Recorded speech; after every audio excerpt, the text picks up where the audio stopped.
Welcome. Today we're going to be discussing the technique circling wing, its execution, some of the things you should know about its execution, and some things that we may have to do to compensate for some of the things that may occur during its execution. So let's start out with the ideal phase. The ideal phase attack is a rear two-hand choke, not a rear two-hand grab. We'll get into why it's important that it's a choke rather than a grab. If it's a grab, we have techniques for that.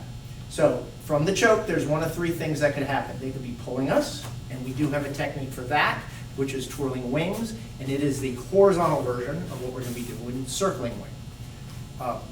They could just be grabbing us and holding us, or they could be grabbing us and pushing us. In this case, the ideal phase for this is just a grab. If they do push us, the next motion that we're going to talk about is not as important as it would be as if it's from a push. Assuming that they're not going to be pushing us and they do the choke, what I want to do is I'm going to shrug my shoulders, and this has a twofold effect. One is I'm going to slightly alleviate the choke, but that's only partially what we need to worry about, because if they're very strong, they're going to be able to choke you regardless. But the second thing is, if I begin to step and I don't shrug my shoulders, they could potentially let go. So what I want to do is shrug those shoulders so I get somewhat of a grab and a pull, and I keep the pull or left foot forward. If I don't do that, then I begin to walk away. I can still get into a good position, but I don't have him in an awkward position, so I have to worry about that. So in this case, if they were not doing the ideal attack, as we said earlier, and I tried to shrug my shoulders, I really don't get that same effect that I did as if they were doing the choke, so keep that in mind. So now, next thing we need to talk about is the opposite end of what we're doing at the top and talk about what we're doing at the bottom. I want to step. So when I step, I can step to my left front flank, my front, or my right front flank. What I want to do is I'm going to step to my right front flank, but I'm going to show you why.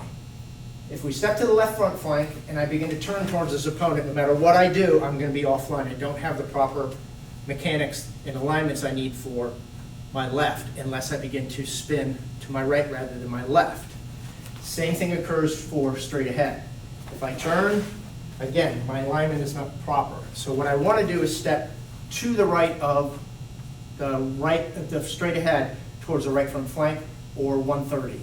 Most people will refer to it as 130. So what we want to do is shrug, step, and now the other thing I want to talk about is what's going on with my right hand. I want to bring my right hand so that they can't see it, so it's going to be in an obscure zone behind my body. We do this with other techniques, but in this case, what we're doing is we're getting the proper alignment for where we're going to go to next, which is straight over the top. There are a couple different angles you can go at. One would be if I come off at a diagonal, that's a problem, because the problem is I'm going to start an orbit that's going to reorbit back to hit me. So in order to stop that, what I want to do is come straight down, and I could potentially hit, or if I do miss that, I could pin.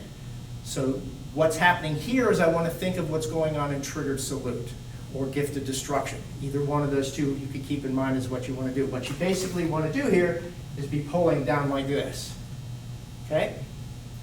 And what I want to do, that would be the gifted destruction part, and the triggered salute part would be this part here. To whereas if I was on the inside here, we do the push like this. It's the same thing here. Now the ideal phase is that it's an eye poke. We're not going to do that just in case I don't accidentally hit him in the eye or I start pulling him in too hard. So I'm going to stick with the heel palm, just so that you can also build the ideal relation that this is triggered salute and gifted destruction. So what I want to do here is I want to pull him and use opposing forces into this attack. Once I've done that, the next thing I want to do is get this arm out of the way because it's in my way. So there's a couple of different ways to do this. The proper way to do this is cross body. The improper way to do this is to try and circle it out of the way so you have a full open center line. And you saw what happened. Just like we did previously, we have to worry about starting an orbit that's going to reorbit back to hit us.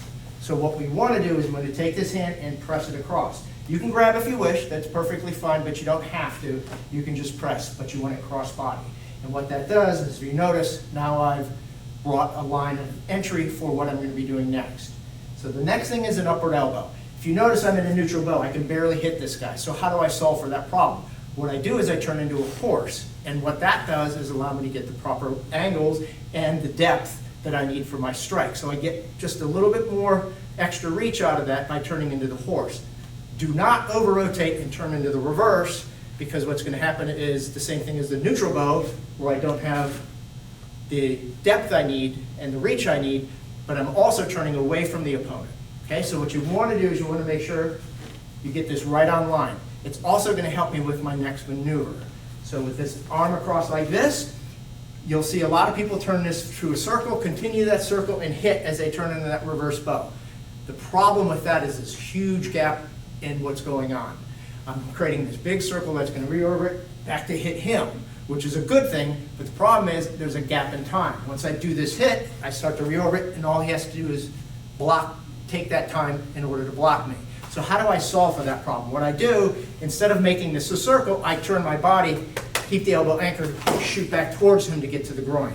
So notice what I'm doing, I'm moving my weight that way, to where what you'll see a lot of people try to do is lean away so they get a line in here, and they're moving all their weight that way and away from their strike.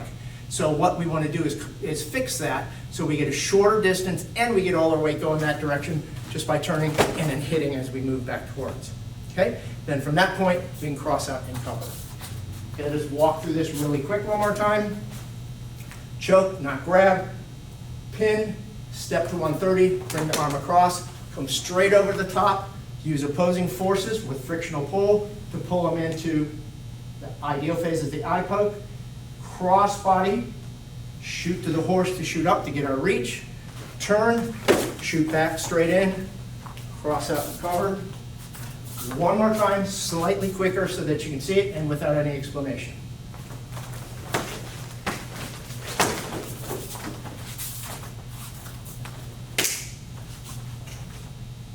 Hope this video helps you. Thank you very much.